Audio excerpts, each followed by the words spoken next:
Hi, hello, welcome to Jadoo Civil Academy. In this class, I'm going to discuss about solution for previous ESET civil engineering questions in the subject survey from the question paper TS ESET 2020. Right. So let us start our discussion with the first question. The first question which is asked in surveying is a 30-meter long tape is held between supports under a tension of 120 newtons. If the tape weighs 10 newtons, find the horizontal distance between the supports. Right. So according to this problem, I have two supports here, support 1 and support 2. In between these two supports, there is a tape was held to measure the distance between these two supports. Right. The distance between the two supports are some distance apart. Because of the distance and the wind effect, your tape may sag like this. So because of sagging, we cannot measure a exact distance or true distance between the support. So we can measure the true distance of the support by applying sag correction. So let us calculate sag correction here. SC is equal, that is W square into L by 24 N square and P square is the formula for sag correction. Here W is what? Weight of the tape, and P is nothing but the tension applied on the tape, and L equal to length of the tape, that is 30 meters. Then simply substitute all this value here, we will get a sag correction. And one more term we have here, n is a number of spans. So between the two supports we have only one span, so here you can write n equal to 1. Right, you have two supports, then we have three supports, then we have two number of spans.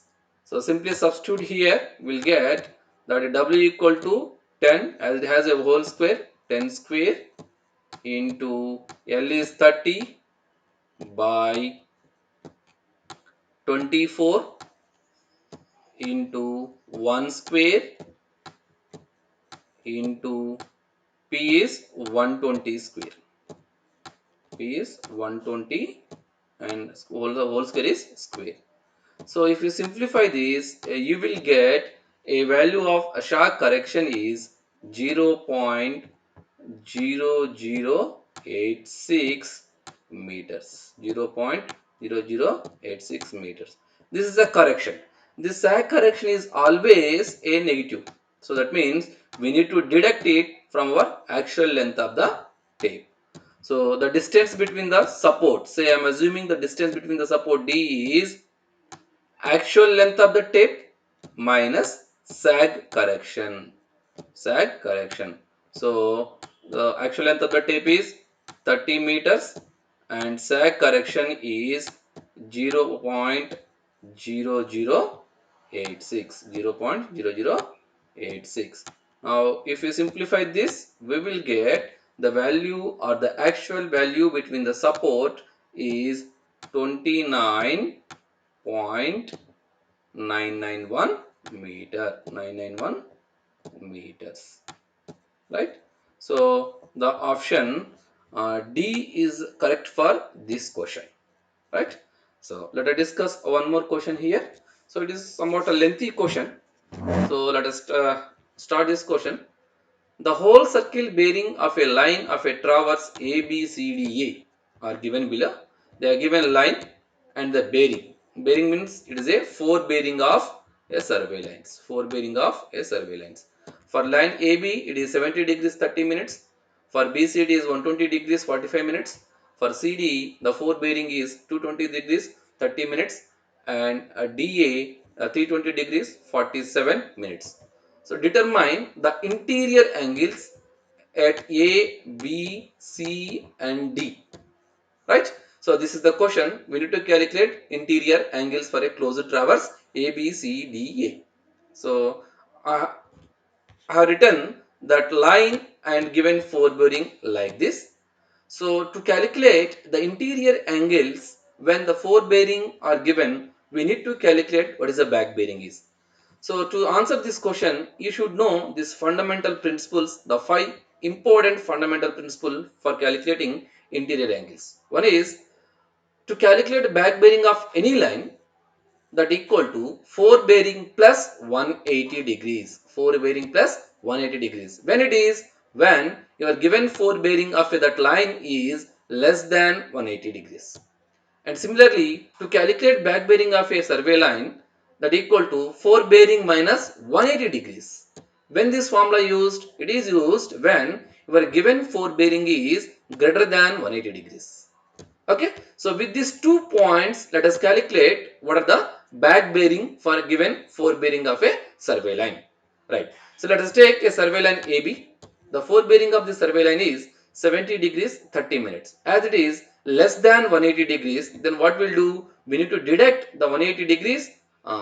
Less than 180 degrees. For this, what we'll do? We need to add 180 degrees for given forebearing. So it is 70 degrees 30 minutes. Just add 180 degrees to this. We will get the back bearing of AB line, that is 250 degrees 30 minutes. Similar with another line, that is BC survey line. The given forebearing for this survey line is 120 degrees 45 minutes. Again it is less than 180 degrees. To calculate back bearing of this BC line, we need to add 180 degrees again. So this is plus, just add 180 degrees to this. We will get a back bearing of BC line is 300 degrees 45 minutes. Then CD line. The forebearing of CD line is 220 degrees 30 minutes. As it is a greater than 180 degrees, so according to our formula, we need to deduct 180 degrees from given forebearing, so that we will get what is the back bearing of CD line is. So 223 degrees 30 minutes minus 180, we will get 43 degrees 30 minutes. And similarly, the final line, that is DA line, the forebearing of DA line is 320 degrees 47 minutes. As it is greater than 180 degrees, so to calculate the back bearing, we need to deduct 180 from the DA line's forebearing. Then we will get the back bearing of DA line is 140 degrees 47 minutes. So after calculating back bearings of all survey lines, then we need to calculate the interior angles. So how to calculate interior angles? Back bearing of a previous line minus forebearing of a next survey line. When it happens when the forebearing of a given line is less than back bearing of a same line, or back bearing of a previous line, right? So here we have a traverse here. So to calculate the interior angle at A, that is angle A, what is the formula to be followed here? That is back bearing of a previous line minus forebearing of a next line. To calculate this angle A here, what is the previous line? That is DA line is the previous line and AB line is the next line. So just what we need to take here? The back bearing of previous line. What is the previous line? DA. What is the back bearing of DA? That is 140 degrees, 140 degrees, right? 47 minutes. That is back bearing of previous line. Minus, what is the forebearing of next line? The forebearing of next line is AB. What is the forebearing of AB? The forebearing of AB is 70 degrees 30 minutes. So it is 70 degrees 30 minutes. So it is comes out to be how much? So I have calculations for that. It is 70 degrees 17 minutes. 70 degrees 17 minutes. Right? Now, similarly, calculate angle B, that is included angle or interior angle at B. Same thing followed, the back bearing of previous line minus forebearing of next line. What is the back bearing of previous line here? The back bearing of previous line is AB, that is back bearing of AB minus forebearing of BC. Same thing will do here. Back bearing of AB is 250 degrees 30 minutes 250 degrees 30 minutes, right, minus, and 4 bearing of next line. What is the next line here? BC. The 4 bearing of BC is this 120 degrees 45 minutes. 120 degrees of 45 minutes.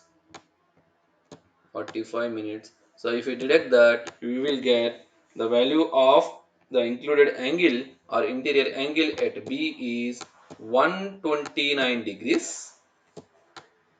129 degrees 45 minutes. 129 degrees. Sorry, I think it is wrong. 129 degrees. Sorry, 45 minutes. It's okay. Then again calculate the included angle C. So same principle to be followed here. It is to calculate the interior angle at C, we need to take the back bearing of a BC line, because BC is your previous line and CD is the next line. The back bearing of a BC line. What is that back bearing of BC line? 300 degrees 45 minutes. So it is 300 degrees 45 minutes minus 4 bearing of a next line. What is the 4 bearing of next line? That is next 4 bearing of CD line. 4 bearing of CD line is 223 degrees 30 minutes. 223 degrees 30 minutes. It is comes out to be 43 degrees 43 degrees 30 minutes. 43 degrees 30 minutes. Is it? Sorry, no, it is minus 220 degrees. It will get almost 77 degrees 15 minutes. 77 degrees 15 minutes. Okay, this is included angle C. Then finally we need to calculate what is the interior angle at D. So here check the 4 bearing of a next line and back bearing of a previous line.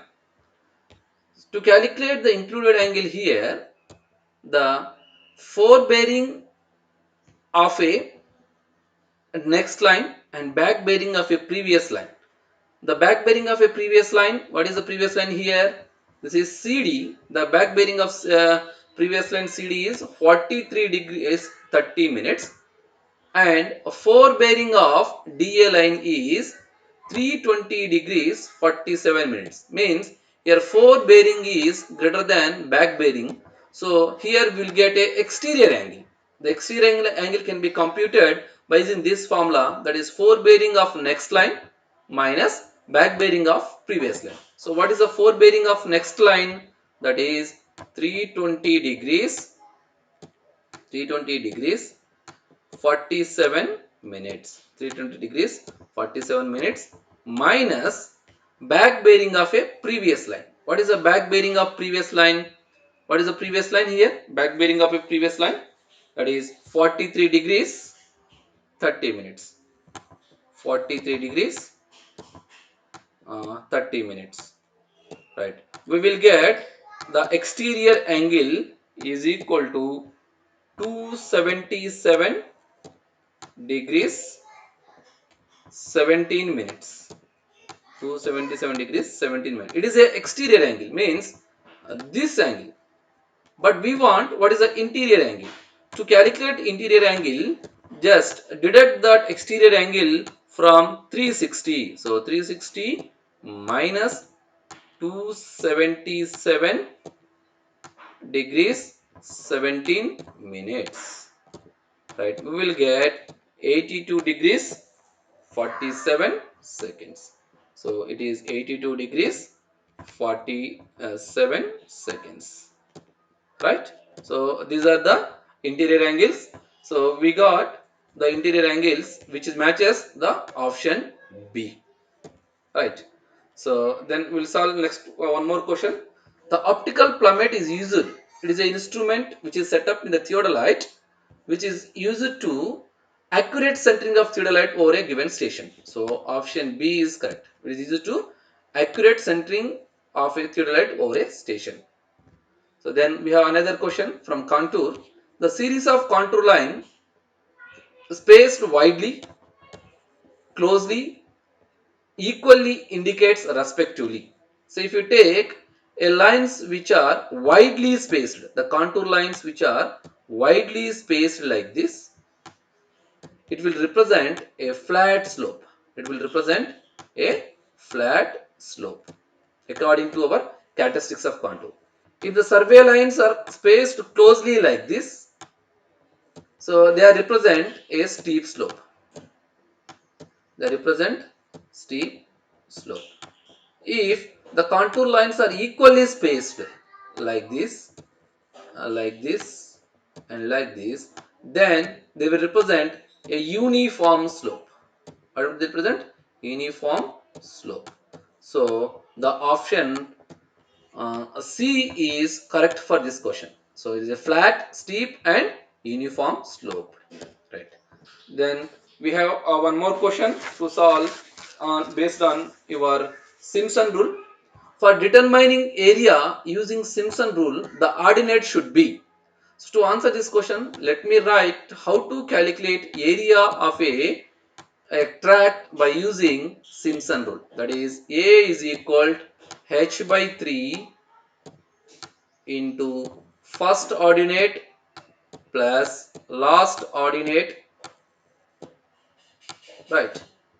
First ordinate plus last ordinate plus 4 into even ordinates, 4 into sum of even ordinates, right? Plus 2 into sum of odd ordinates, sum of odd ordinates. This is a general formula which we are going to use for calculating area of a tract by using Simpson rule.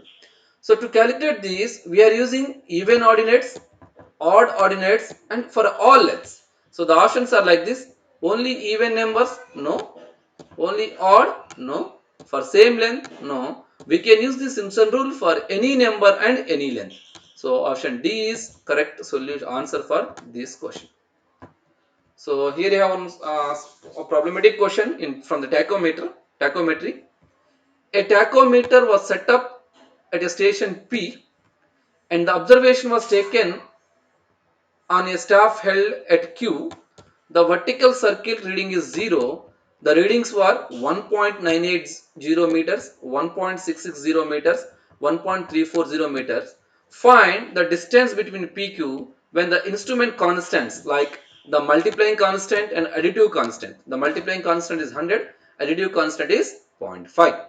So this is a tachometer which is set up at P, and at Q we have a staff. On the staff we have taken three readings: the upper staff reading, lower staff reading, and intermediate or medium middle staff reading. Right. To calculate the distance between P and Q, we will use the formula, that is D is equal to K into S plus C. What is the K here? K is the additive constant and K is the multiplying constant, C is the additive constant, S is the staff intercept. This S can be calculated by deducting upper staff reading minus lower staff reading. Upper staff reading minus lower staff reading. So what is the upper staff reading? That is 1.98, 1.980, right, minus the lower staff reading is 1.340. So from this we will get the S value is 0.64, 0.64. Now it's 64 meters. Just simply substitute here, we'll get the answer is. So K is multiply constant, that's already given, that is 100, right? And S is 0.64, 0.64, and the additive constant is how much? 0.5. right? And if you add all together, we will get the distance between this is 64.5 meters. 64.5 meters, right? So option A is the correct for this question. Then we'll discuss one more question from the curves that determine the radius of curve if it is designated as 3-degree curve for a 30 meters arc length. Right, we have a fundamental formula. The degree of curve is equal when it is a standard length of 30 meters arc length. We have a formula d equal to 1719 by r. It is a standard formula. But in this, he asks us to calculate the radius of curve when degree of curve is given. Simple, r is equal, that is 1719 by degree of curve d, that is 3 degrees. So this is again 1719 by degree of curve is 3. We will get 573. If we divide this, 573 meters. Right. So the option A is missing here. Actually, it is option A. Option A is equal to 573 meters. So for this question, option E is correct. Okay. So then we have a simple question again. Super elevation is simple. We know from the transportation engineering, we will provide super elevation at the horizontal car. The definition of the super elevation is rising the outer edge of the car with respect to the inner edge. Means, so this is a road and this is the outer edge we are rising with respect to this inner edge. So this is super elevation. This is called a transverse slope. So the super, according to this question, the super elevation is a transverse slope provided by rising outer edge of the curve. So option B is correct for this question. So thank you. That's all for surveying 2020.